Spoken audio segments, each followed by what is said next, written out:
Bonjour tout le monde, il sera question dans ce vlog du film Barbara réalisé par Mathieu Amalric avec Jeanne Balibar dans le rôle de Barbara. C'est rigolo parce que les noms ont des consonances avec lesquelles il joue d'ailleurs au générique. Le film est un biopic sur Barbara assez spécial, puisque contrairement à la plupart des biopics, il ne s'attache pas à recréer une période historique fidèlement. Il s'attache à montrer à quel point Mathieu Amalric a eu du mal à cerner son personnage.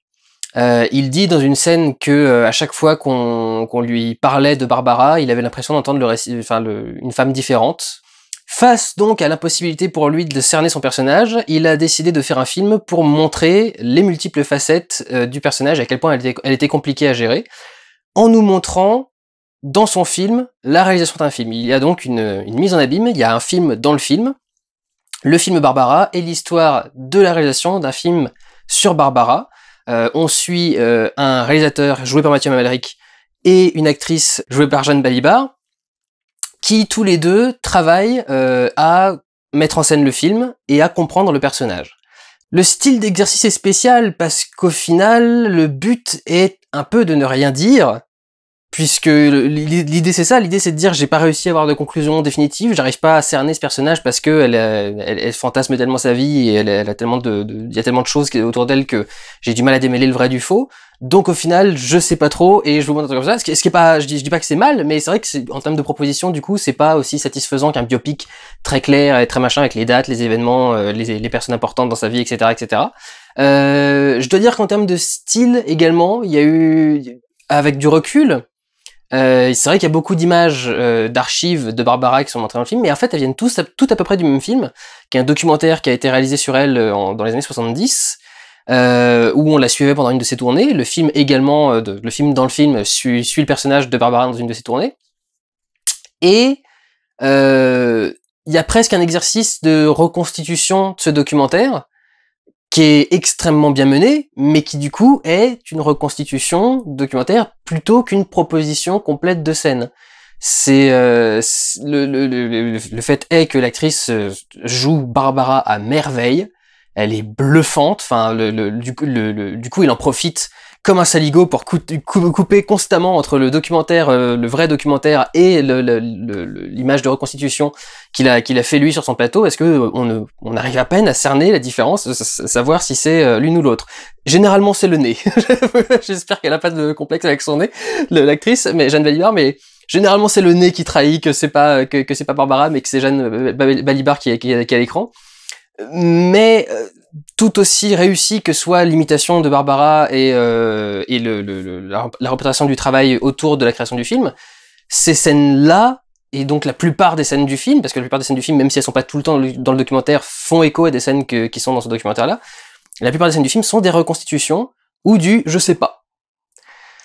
Donc, en termes biopic, c'est particulier, mais c'est intéressant parce que le personnage de Barbara, effectivement, est assez insaisissable, et du coup, c'est compliqué de faire un film, ça aurait été presque la trahir, de faire un film aussi clair, net et définitif que l'ont été la Môme sur Edith Piaf ou Gainsbourg vie héroïque dans les très très bons biopics qu'on a eu récemment sur des artistes français, plus ou moins récemment.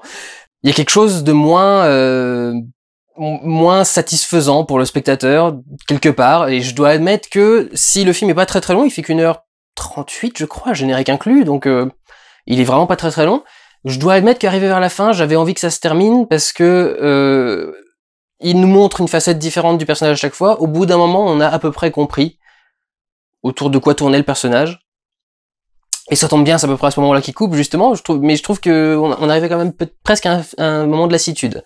C'est presque là que j'ai peur, c'est que j'ai l'impression que si on connaît pas déjà bien Barbara, ou si on n'est pas déjà fan de Barbara, le film peut pas nous plaire. Je pense que quelqu'un qui connaît pas vraiment le personnage va pas trop savoir quoi en penser en sortant de ce film-là.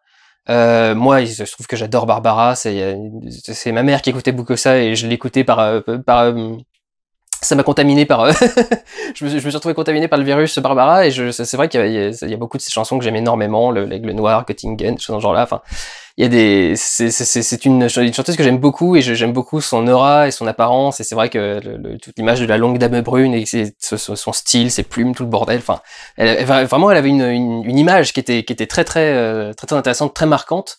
Et c'est vrai que du coup, moi, je l'apprécie bien. Maintenant, si vous n'êtes pas déjà à fond dans Barbara avant d'aller voir le film, je peux pas dire que que ça va vous convaincre ou quoi que ce soit, quoi. C'est assez, déjà en tant que film, c'est une expérience particulière, donc savoir si ensuite ça vous pousse à aller vers Barbara, c'est encore plus particulier. Mais je vous conseille vraiment d'en écouter, les textes sont magnifiques, la façon de chanter, la façon de vivre les chansons, surtout, c'est ça que je trouve que c'est ça qui me manque dans la plupart des interprètes aujourd'hui, c'est que c'est vraiment des interprètes. Pas des chanteurs, c'est presque des performeurs qui arrivent à faire des poussées de voix, des machins et des performances vocales ils arrivent à tenir la note pour The Voice, mais ils arrivent pas à vivre vraiment les chansons, quoi. Une nana comme Barbara, vraiment, sa peau transpire de ses chansons à chaque fois qu'elle dit un truc, quoi. Donc voilà, moi, le personnage reste fascinant et quoi que vous pensiez du film à la sortie de la salle, je vous encourage, ça dit tout de même à y aller, ça c'est une certitude. Pour entrer dans le détail et dans la technique, ce qui est vraiment bien tenu du coup, c'est que j'ai adoré à chaque fois à quel point il faisait bien la transition entre la scène de film et le brisage de quatrième mur et le coupé, etc.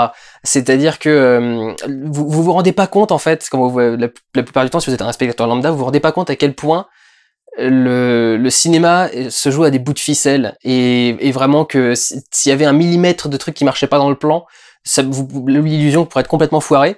On la voit un moment devant une porte, elle ferme la porte et elle s'y adosse en mode je suis lessivé machin. Et d'un coup t'entends couper. Et là, il y avait un rebord de porte qui fait 1 mètre, 50 cm, tout dans ce genre-là. Et vous vous rendez compte qu'il y a un perchman qui est caché derrière avec le bide bien rentré et tout depuis le début. Et vous voyez la perche qui débarque sur le côté, le mec qui sort du cadre de porte et tout le bordel. Le spot qui descend, le machin. Si vous aimez le cinéma, si vous voulez voir comment ça se passe un tournage de film, vous allez pas vraiment entrer dans les détails techniques du tournage de film, mais si vous voulez voir un petit peu comment ça se passe sur un plateau, là, pour le coup, c'est vraiment super bien géré, quoi. Bon, il y a des trucs un peu fantasques, évidemment, mais j'ai adoré comment il traitait ça à chaque fois, et le fait que, quand on est dans la scène de film, c'est une scène de film classique, tout le décor marche bien, si on tourne à 360 degrés, le décor est toujours le bon décor, mais dès qu'on brise le quatrième mur, on se retrouve avec toute l'équipe technique dans le coin, les faux murs, les découvertes qui sont révélées, des trucs dans ce genre-là, c'est vraiment vraiment très bien foutu. Il y a un moment où ils sont en train de tourner, puis d'un seul coup il y a un technicien qui arrive en plein milieu de la scène et qu'est-ce que tu fous, qu'est-ce que t'es en train de faire? Mais le tableau, il était pas là la fois d'avant, je me souviens, je l'avais toujours dans l'angle de la caméra, à chaque fois il me faisait chier et tout. Et du coup, les mecs, bon bah merde, on arrête, et d'un seul coup, tout le monde qui arrive sur le plateau, et tous les trucs qui sont remis en place, le truc qu'on décroche, qu'on essaye de mettre ailleurs, la lumière qu'il faut changer, parce que du coup, ça change le truc de... vraiment, le truc est très très très très bien géré à ce niveau-là. Le film, je pense vraiment, est une transcription de l'état d'esprit de Mathieu Amalric. Le tout premier plan qu'on a sur lui dans le film, donc il joue un réalisateur, il est décadré, donc il est tout petit dans le cadre, il est genre comme ça dans le cadre, vraiment. Moi je me suis baissé, mais lui il est juste petit, quoi. Il est plan poitrine, ouais, plan taille, et en fait au-dessus de lui, il y a en principe ça serait du vide, il devrait y avoir un énorme vide, et en fait c'est rempli de photos de Barbara, mais qui sont toutes très différentes. C'est-à-dire qu'il y en a qui sont des très très gros plans, il y a des photos de loin de la grande dame brune, etc. Enfin, la longue dame brune. Il y a tout un tas de photos derrière, donc on sent vraiment le côté, et il a vraiment un regard perdu. Je trouve, Mathieu Amalric est un excellent acteur, mais alors en plus, comme il se dirige lui-même, je pense que lui, il doit avoir 36 000 trucs dans sa tête qui sont en train de fonctionner, qu'il peut pas faire quand il est tranquille, quand il est employé par quelqu'un d'autre, mais que là, il peut entièrement gérer lui-même. Il a un regard de panique en regardant son actrice, et on le voit de temps en temps dans le film la voir, je crois, on voit des moments où il est perdu, où il est paumé, où il est machin, je crois qu'à un moment il finit une prise, il est en train de chialer, et je sais pas s'il est en train de chialer parce qu'il trouvait que la prise était bonne, ou si parce qu'il trouvait qu'il avait fait de la merde et que le film était pourri, mais je pense que c'était plutôt parce qu'il trouvait que la scène était bonne, mais c'est vrai qu'on voit souvent son regard perdu. Et du coup, le fait que le premier plan de Mathieu Amalric, le réalisateur du film, dans le film, soit le réalisateur avec toutes les photos derrière et le regard perdu en train de se dire qu'est-ce que je fais, comment je l'adapte, comment je fais mon truc, je trouve que c'est vachement intéressant. Juste avant ça, il y a une l'actrice qui était dans le... Alors, l'actrice a un nom aussi dans le film, mais je l'ai pas retenu, je crois qu'il ressemble à Barbara, je crois que c'est Béatrice, un truc dans ce genre-là. Aucune certitude, mais juste pour dire qu'elle a un nom aussi, elle s'appelle pas Jeanne Balibar. On la voit arriver en taxi, et on lui confie le script. Alors d'ailleurs, je sais pas pourquoi, mais toute l'équipe est anglaise. J'ai pas trop compris.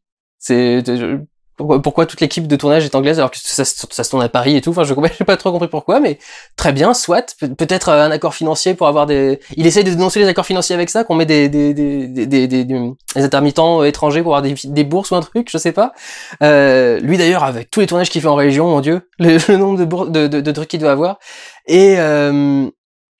Elle est donc, on lui présente le script, je suis désolé, je fais plein d'à côté. On lui présente le script et la nana lui dit, par contre, je te préviens, le script peut changer, évoluer à n'importe quel moment. Enfin, le dialogue peut changer à n'importe quel moment. Il m'a demandé, le réalisateur m'a demandé de te prévenir, ça peut changer, évoluer. Et elle fait oui, très bien, moi aussi, etc. Et comme elle aussi est en train de travailler de son côté, on la voit dans son appartement, passer des vidéos de Barbara, essayer de voir ses tics, sa façon de chanter, ses machins. Elle aussi, on la voit beaucoup développer son personnage, donc tout ça est vachement intéressant, et le fait que donc elle lui dise, parce que c'était ça mon point de départ, qu'elle lui dise en lui montrant le script, le texte peut changer, le truc peut évoluer, etc. Ça montre bien les problèmes qu'a eu Mathieu Amalric face au truc, je pense, pour adapter le personnage et pour en faire quelque chose, quoi. Je pense vraiment qu'il a essayé de transcrire toute son angoisse palpable dans le film à l'idée de gérer un personnage et une icône pareille et de faire un film dessus. Un truc que j'aimais bien au niveau des à côté du tournage, comme des fois au tournage on change les textes, on voit la script en train de recopier les textes qui ont été faits parce qu'ils ont été improvisés du coup, et donc elle recopie les textes et le script après la prise sur le plateau. Donc c'est intéressant pour vous montrer encore une fois les à côté et ce qui se passe derrière la caméra et une fois qu'on a fini de tourner. Vraiment, je vous dis encore une fois, le truc c'est que au bout d'un moment, je voyais pas ce que la scène apportait de neuf. Il y a beaucoup d'éléments nouveaux pendant très longtemps, pendant 1h20, 1h30, un truc dans ce genre-là. Et au bout d'un moment, on arrive à un certain moment où je vois pas ce que les scènes ajoutent de plus, ni enlèvent ou nuancent par rapport à ce qui aurait été dit plus tôt. Et en fait, quand le film se termine, je comprends pas exactement où il se termine. J'aurais trouvé que ça aurait été très joli, bon peut-être un peu cliché, mais ça aurait été très joli de s'arrêter à la fin de la chanson, parce qu'après de la fin, on la voit jouer une chanson dans un décor entièrement blanc, et elle est éclairée seulement d'un certain côté, donc ça fait une très très belle image. Le playback est un peu fat. C'est la seule, c'est con parce que c'est une seule fois ils font vraiment du playback dans le truc et ils le font un peu fat en gros plan, même si l'ombre est pas extrêmement bonne, et même si Jeanne Balibar est presque parfaite 95% du temps, le problème c'est qu'il y a les 5% qui foirent et qui révèlent tout le truc, et comme c'est un plan séquence, une fois qu'il est foiré à 5%, il est foiré pendant tout le plan séquence. Enfin, foiré entre guillemets quoi, mais on a bien vu que c'était du playback, et il aurait pu s'arrêter là, la scène était jolie, ça faisait un très joli plan. Et non, il a rajouté un petit truc sur quoi, sur sa maison, la maison dans laquelle elle a vécu à la fin de sa vie, je pense, un truc dans ce genre-là. Quelques petits trucs en plus, et y a un mec qui vient lui vendre des instruments dans son jardin, et puis après on voit le réalisateur qui sonne chez elle, et puis Barbara dit un truc au-dessus, et puis après fini. Et tu fais, bah tu vois, t'as essayé de construire un truc depuis le début, et maintenant quand tu t'arrêtes, j'ai l'impression qu'il y a plus rien, quoi. J'ai l'impression que ça savais plus quoi mettre dans tes dernières scènes, que tes dernières scènes n'apportent rien de plus, ou en tout cas rien de compréhensible de façon directe, je dirais, et que voilà, c'est pas oh, quoique c'est le réalisateur qui vient sonner, et comme elle lui ouvre pas, c'est qu'il a pas réussi à la capturer, c'est ça, c'est genre la confession en fin de film. Elle n'ouvre pas la porte parce que j'ai fait mon maximum, mais je n'ai toujours pas capturé Barbara, et elle n'est pas là, elle n'est pas derrière cette porte, etc. C'est peut-être ça, il y a peut-être un truc, quelque part, une fin humble, une fin en se disant j'ai fait mon maximum, mais je pense que j'ai pas réussi à capturer ce qu'elle était, parce qu'elle était trop particulière. Ce qui serait joli, pour le coup, ce serait joli, mais je dois avouer que voilà, le film commençait un petit peu à traîner à ce moment-là, je trouvais que ça commençait à devenir un petit peu long. Je dois admettre que j'étais un petit peu fatigué dans la salle, mais pas beaucoup plus que d'habitude, mais j'étais un tout petit peu fatigué dans la salle. Peut-être aussi pour ça que vers la fin, ça a commencé pour moi à être laborieux. D'ailleurs, peut-être que la meilleure preuve de ce côté humble d'Amalric, c'est le tout premier plan du film, en fait. Au tout début, on entend en fait juste la voix de Barbara en fond, en train d'expliquer quelle musique elle voudrait avoir, ce qui est intéressant, ça montre un peu son processus créatif, et ça montre, quelqu'un dit à un moment, avec elle tout venait en même temps, la musique, les mots, etc., et on voit à peu près ça du coup au début. Et le tout premier plan, c'est un reflet de Barbara dans un piano noir. Mais du coup, c'est pas Barbara à un piano noir, c'est le reflet de Barbara dans un piano noir. Et d'ailleurs, je crois que c'est même pas Barbara elle-même, je crois que à ce moment-là du film, c'est l'actrice qui jouera Barbara dans le film. Compliqué les mises en abîme, hein. Mais il me semble que à ce moment-là, c'est pas encore Barbara elle-même, donc en fait, c'est l'actrice qui va incarner Barbara, et c'est le reflet de l'actrice qui va incarner Barbara dans un piano noir. Donc, je crois qu'il y a un peu ça dans le film. Il y a un petit côté vraiment en admiration devant ce personnage. Et un peu paumé également parce que c'est cette impression de se dire c'est vraiment un être humain complètement trop subtil et trop nuancé, et j'arriverai pas à en faire un portrait fidèle. Donc voilà, je fais de mon mieux et je vous admets à la fin que je pense que j'ai réussi qu'à moitié, même si j'ai réussi quelque chose. Intéressant. De toute façon, Matthew Amalric, c'est un mec que j'admire énormément et que j'aime beaucoup, et à chaque fois, je trouve qu'il fait un excellent travail, et que on sent ce côté, cette envie de bien faire, en même temps, malgré tous les efforts faits, ce côté, mais oui, mais non, quand même. C'était bien, mais c'était pas assez bien. Je pouvais encore faire mieux. Enfin, vraiment, je pense qu'il a un côté très très humble et qui le pousse du coup à exceller. Et encore une fois, il a excellé. J'avais fait La Chambre Bleue, son adaptation de La Chambre Bleue en film. Je crois que c'est un des parmi les premiers les vlogs de la première année de la chaîne, si vous voulez aller voir, si ça vous intéresse. Regardez le film aussi, d'ailleurs, qui était très intéressant. Regardez Tournée, qui était un excellent film aussi d'Amérique sur la tournée d'une troupe de danseuses burlesques, qui est très intéressant aussi comme film. Et encore une fois, très axé sur la tournée, justement. C'est marrant, le film aussi est axé sur une tournée. Peut-être parce que le documentaire qu'il a regardé sur Barbara était sur une tournée, mais c'est marrant, il y a ce côté, on sent le mec qui aime bien le côté troubadour artiste, quoi. Le mec, l'artiste en déplacement, dans les coulisses, sur la scène et en dehors. Voilà, je vous encourage globalement à aller voir Barbara, en prenant en compte que ce sera un film plus exigeant que la plupart des films que vous allez voir, et la plupart des biopics que vous avez vus jusque-là. C'est pas un film c'est pas un biopic tout à fait classique. Mais je trouve que c'est une très bonne réussite. Prenez soin de vous, allez voir des films. Ciao!